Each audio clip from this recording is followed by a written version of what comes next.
Na tarde do dia 5 de março de 2013, o vice-presidente da Venezuela, Nicolás Maduro, anunciou em Caracas a morte do presidente Hugo Chávez, em decorrência de um câncer na região pélvica.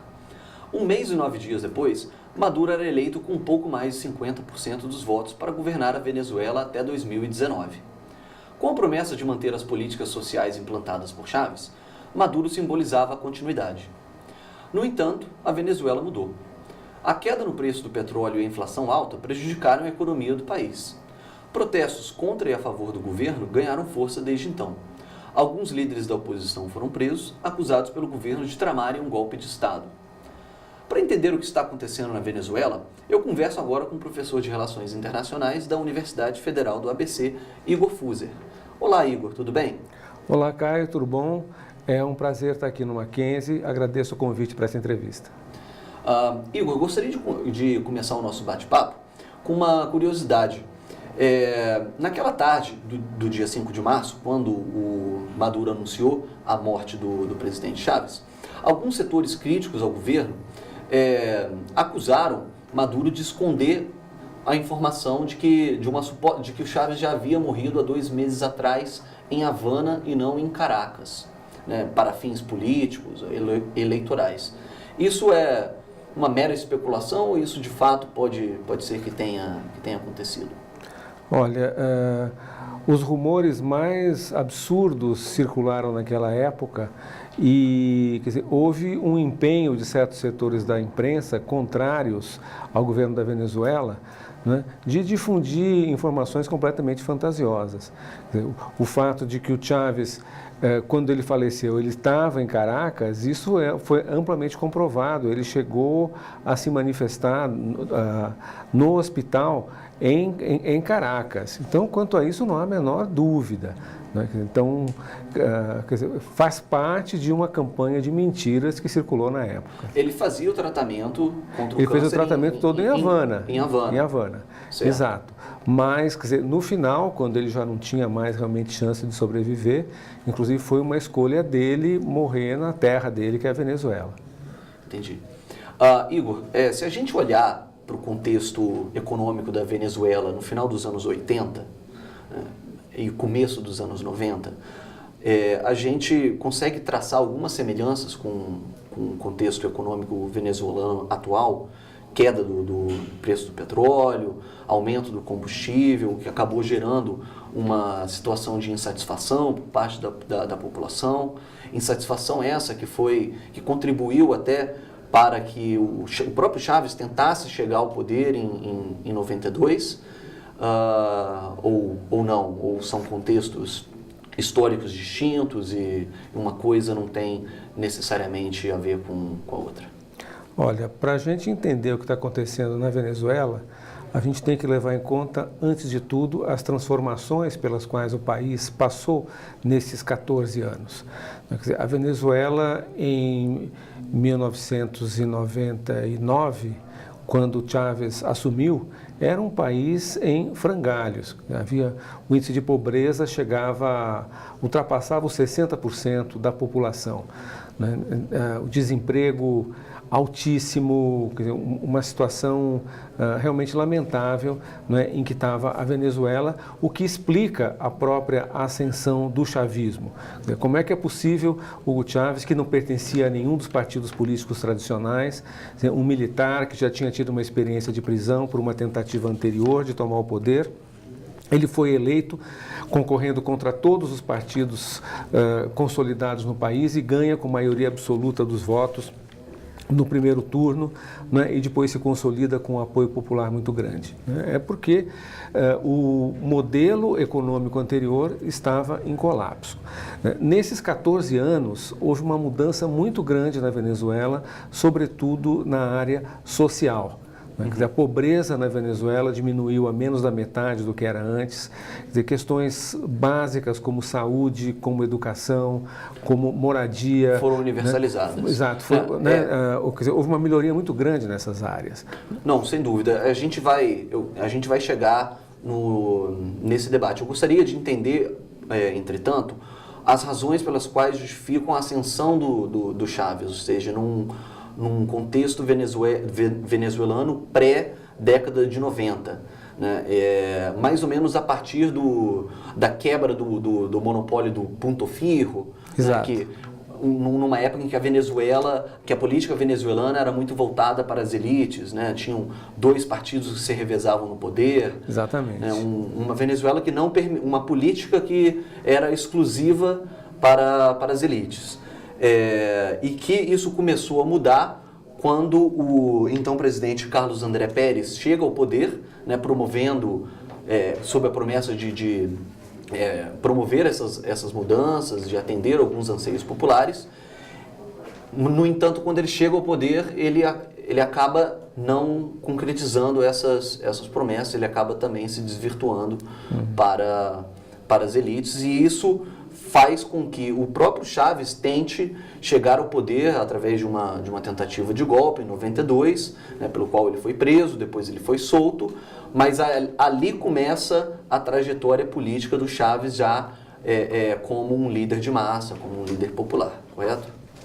Exato. Agora, aí a tua pergunta inicial. Quer dizer, o momento que a Venezuela vive hoje, quer dizer, a gente pode comparar com o momento da ascensão do Chávez, porque é um momento também de dificuldades, né? Agora, existe uma qualidade distinta entre as duas situações.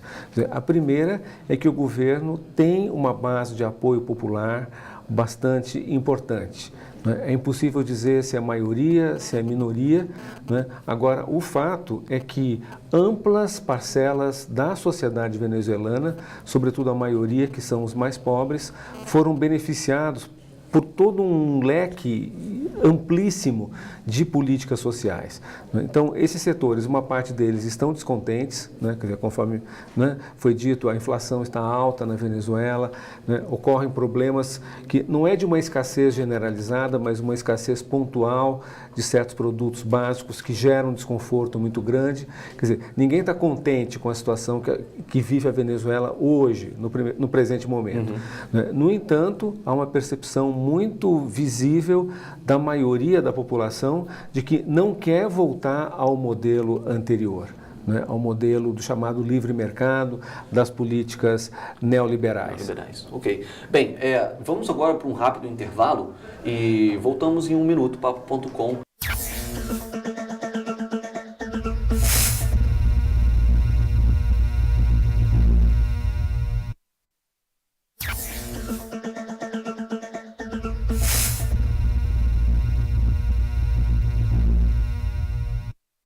Voltamos com o Papo.com e no programa de hoje eu recebo o professor Igor Fuser, da Universidade Federal do ABC, para falar da crise venezuelana, os principais problemas que o nosso vizinho enfrenta. Igor, quando o Maduro chega ao poder, sob a promessa de manter as políticas sociais do Chávez, ele consegue manter a base de apoio dele. No entanto, a gente percebeu que já foi uma eleição apertada, né, as últimas eleições que elegeram o Maduro. Então, ele vem perdendo aos poucos essa base popular chavista e ainda em cima desse contexto, o que mudou na Venezuela pós Hugo Chávez? Olha, a Venezuela tem visto o agravamento de todo um conjunto de problemas. Tem um problema externo, que é a queda dos preços do petróleo. A Venezuela depende completamente das exportações desse produto. Um problema político interno, quer dizer, o agravamento do conflito entre o governo e a oposição.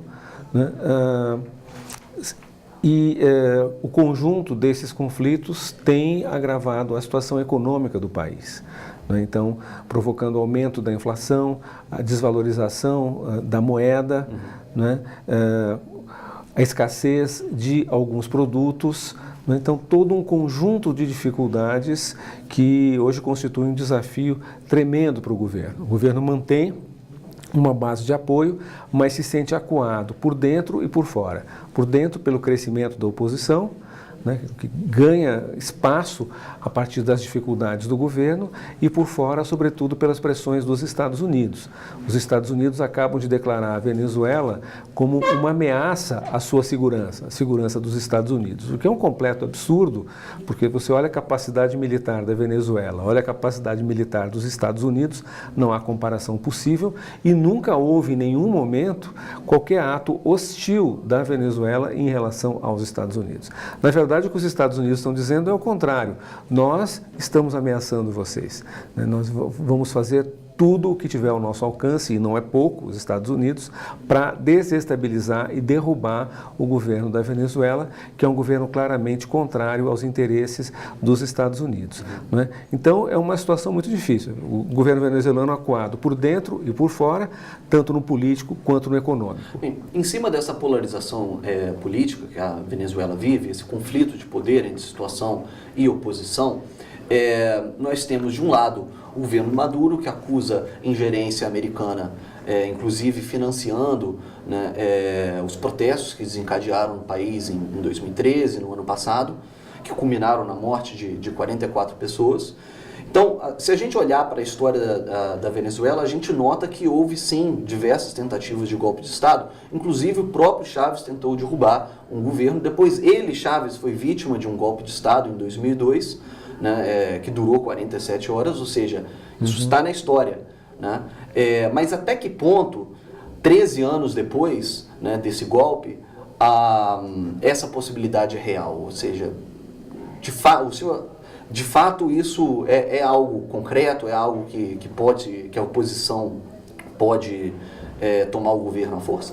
Olha, a sombra do golpismo acompanha o período do Chávez o tempo todo. Quer dizer, há um setor muito significativo da oposição que não se conforma com a existência, né, do chavismo, do Chávez e agora no Maduro, no governo, né, e que está disposta a derrubar o governo por qualquer meio. Né? Pelo meio eleitoral, eles não se mostraram capazes até agora. Então, há um setor, não a oposição inteira, quer dizer, um setor mais radical, digamos assim, da oposição, quer dizer, sempre propenso ao golpismo. Agora, no início desse ano, foram apresentadas provas de um complô, né, agora em fevereiro, para a derrubada do Chávez. Oficiais da Força Aérea. O Antônio Ledesma foi preso, acusado de envolvimento, né, nessa conspiração. Ele, de fato, teve participação no golpe de 2002. Em 2002 ele foi um dos golpistas. Né? E esse golpe... E a Maria Corina Machado. Maria Corina Machado também estava no golpe de 2002, o Capriles, que foi candidato a presidente, também estava, né, em 2002. Né? O Capriles, no entanto, ele adota um discurso um pouco mais moderado. Né? A oposição... Ele não fala em tomar o governo à Ele força. não está, digamos, nesse grupo mais radical da oposição. A oposição hoje está claramente dividida. Tem um setor que certamente é majoritário, liderado pelo Henrique Capriles, que já foi candidato derrotado à presidência. Que quer chegar ao poder vias democráticas. Por vias democráticas. Qual que é a política dele?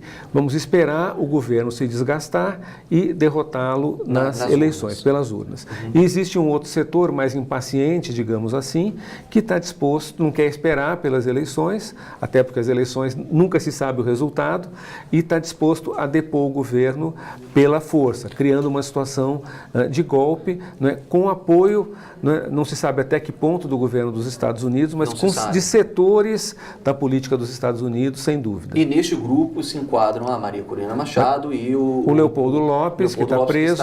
Mas aí que eu queria chegar. Justifica a prisão? As prisões justificam e as manifestações? Houve excesso por parte do governo junto à Guarda Nacional? Afinal de contas, 44 pessoas morreram.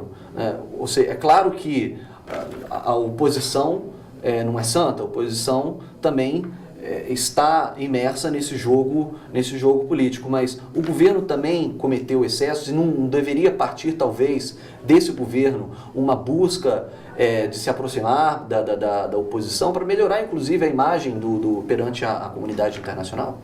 Olha, quando a gente olha, né, para o que aconteceu de um pouco mais de um ano para cá, Quer dizer, houve uma onda de protestos, né, em 2014, no primeiro semestre, mas não foram protestos pacíficos e nem democráticos. Quer dizer, foram protestos violentos. Quer dizer, edifícios públicos foram incendiados, houve depredações, saques, bloqueio de ruas, né, e inclusive atos de violência física. 44 mortos. Se a gente for olhar quem são esses 44 mortos, né, cerca da metade são partidários do governo ou então agentes de segurança mortos por manifestantes, né, inclusive com uso de armas ou recursos do tipo assim, pega arame farpado, coloca o arame farpado na rua de um lado ao outro para acertar o pescoço de um motociclista. Os motociclistas em Caracas são quase todos chavistas. Então, a violência ela partiu muito mais da oposição do que do governo. Quer dizer, houve também excesso das forças de segurança, algumas pessoas, membros das forças de segurança, foram presos e estão sendo processados por causa desses excessos. Sempre que você tem um conflito muito exacerbado, muito né, intenso, né, existem excessos de ambas as partes, né? Sem dúvida isso aconteceu também. Agora, a iniciativa do uso da violência para desestabilizar o governo foi uma iniciativa da oposição, né? Nesse sentido, o Leopoldo Lopes, ele tem responsabilidade. Quer dizer, foi ele que chamou esses protestos, né, protestos que ele chamava de a saída, né? A saída era um eufemismo, uma outra maneira de falar em golpe, porque era uma saída não democrática, não constitucional. O governo buscou abrir e estabeleceu realmente canais de diálogo com a oposição. Uma parte da oposição aceitou esse diálogo, né, se reuniu, procuraram soluções, etc. E uma outra parte continuou na via da oposição radical e apontando sempre para o golpismo, né, para a quebra da Constituição. Então, é um cenário em que dentro da própria oposição, os diferentes atores não conseguem se entender sobre a melhor estratégia de enfrentar o governo.